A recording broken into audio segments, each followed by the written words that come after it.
for your side? Enjoyable. It's got to be. You're playing one of the biggest clubs in the world. You're playing in front of 74,000 fans at a magnificent stadium. If you can't enjoy that, then you should give up football. It was a great experience for the players.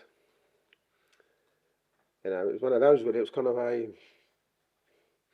you're kind of playing all week thinking, is he going to change? Is he not going to change? Is he going to play? Is he going to play? And all of a sudden you look at the team sheet and it's like, Jesus, he's going full throttle on this one, So, and that's what you want as a player. When you come to Old Trafford, you want to play against the best, that Man United have. And we're fortunate to do that today. So, overall, yeah, listen, we're never going to win. We're not going to win, ready to win the FA Cup, that's for sure. But I thought as far as a team, to hold them to 0-0 at half time, and actually should have scored, before then to go 1-0 up.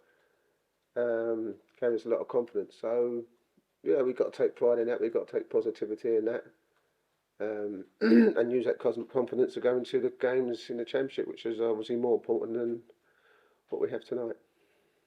Obviously, Andy Carroll's red card wasn't ideal in terms of the timing or for the player himself, which must be disappointing. I'm disappointed with the referee, for first and foremost, because the first one in the corner wasn't even a yellow card. The linesman's not even flagged. If you looked at the Man United players, they're walking away thinking it's a goal kick. Next minute, the linesman can't wait to get his yellow card out. It's a poor decision. But once you get booked, then you're on a tightrope. And, you had a poor tackle against Eriksen, which usually could have been another booking. And that second one on Casemiro, I think it was Casemiro, I think he's sliding, but if you look at it, he's probably lifting his legs away because he knows you can't go through him. And the referee plays on. Next minute, the crowd go up a little bit and he turns around and again can't wait to book him. So that's the only probably negativity on tonight, which would have been a wonderful night and the occasion and experience for everyone. But that's a bit of a downer for me because we're losing for the Watford game on Saturday. Paul, as a midfielder, what would you say about Casemiro as a player in his performance? Listen, you're not going to... Casemiro is a Champions League winner. You know what I mean? He's a fantastic player. He's a great player. And it's irrelevant what he does against Reading Football Club. That matters. You're not based... When you play for Man United, you're not based on what you do for against Reading or other teams or Leicester or Southampton, no disrespect. You base it on what you do against Manchester City and Arsenal and Liverpool and Chelsea and win titles. That's what you base it on. Okay, so that's the standard they got to have. That's what we had. You know what I mean? Like Sakini and Robson and people like that. You base it against the best teams. But what? So as much as he scores against us, it doesn't mean anything to me as a midfield player because that's not important. It's not important to me at all. It's important that you've got someone like that who can go against the big guns and perform the way he did today. That's how you judge a Man United player, not on what happened today. You've seen a lot of United, obviously, you were pundit as well. So you've seen where they were and where they're going, or seem to be heading to. Clearly got a lot of affinity for the place. You could see that in the way when you walked out and seen the McLaren. How different are United now to a year or so ago? Listen, I'll tell you what, and there's no disrespect, but I just felt if we'd have played United a year ago, we'd have come here thinking you've got a right good chance of beating them. I actually felt that because I felt United had lost their presence. I felt teams were coming to Old Trafford thinking that they could get something, as Burnley did and Villa did. But I think under Ten Hag in such a short space of time, he's lifted the club. You know what I mean? You can see now I always felt the last 2 or 3 years have been tough for the Man United fans, and there's been a kind of disparity between the fans and the players and the club. And it looks to me that Ten Hag's actually starting to bridge that gap, and you can see that today.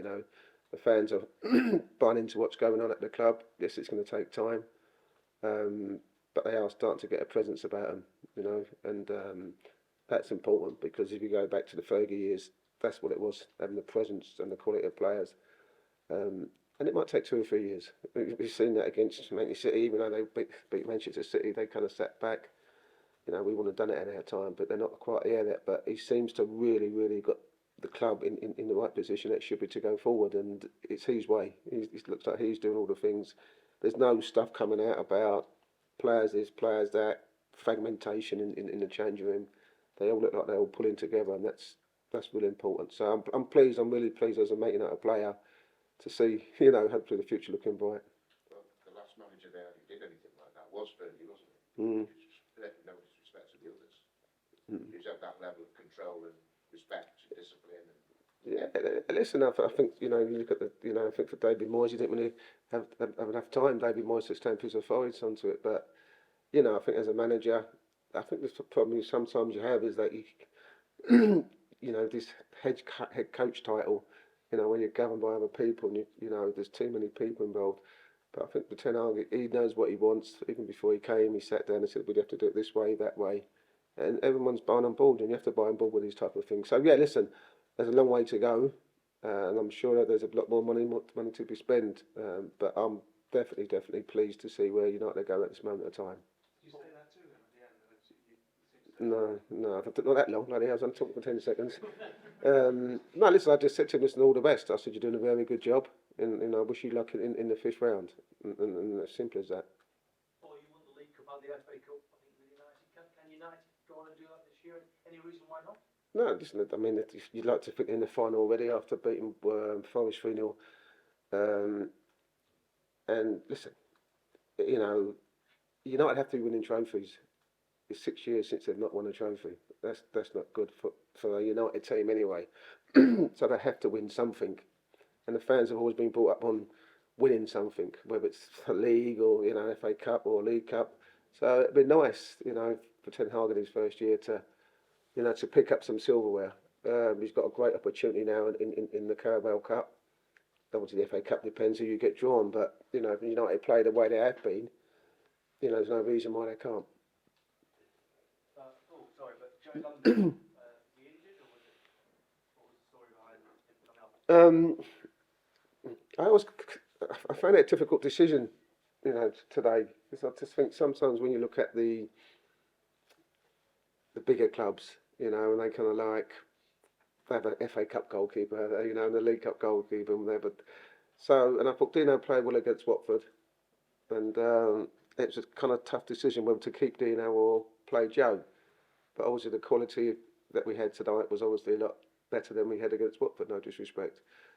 So I actually felt sorry for not playing him today, you know what I mean? Because obviously you can imagine everyone this week's been running around a lot more than they have been, trying to get into the starting lineup, which is only a natural thing. And I kind of felt sorry for Dino. So it was always, once a game had kind of gone behind us, I always wanted a kind of idea of bringing him on for 15, 20 minutes. So, I'm pleased about that. Yeah, and obviously out of the cup now, but it must have been a nice moment for you and the fans at least to get a goal to take back. Yeah, I think I'm sure this is the third time Jimmy haven't scored against him, so it was nice to get a goal. And listen, I think the most important thing for us was to come. We know the Reading fans have, come up here on a Saturday night at 8 o'clock, and they've got to get back home. So it was important that we didn't come here and embarrass ourselves, embarrass the fans, and there was no expectation from us, but at least the fans, managed to get a song that we've scored a goal, which is always nice. It's always nice, and but listen, we have to take all that now on board. The fans, the togetherness, the unity, the positivity of tonight, and take it into the next 18 games of the Championship, because ultimately our priority is not to win the FA Cup, to stay in this league, and if we keep performing like that, we'd be okay.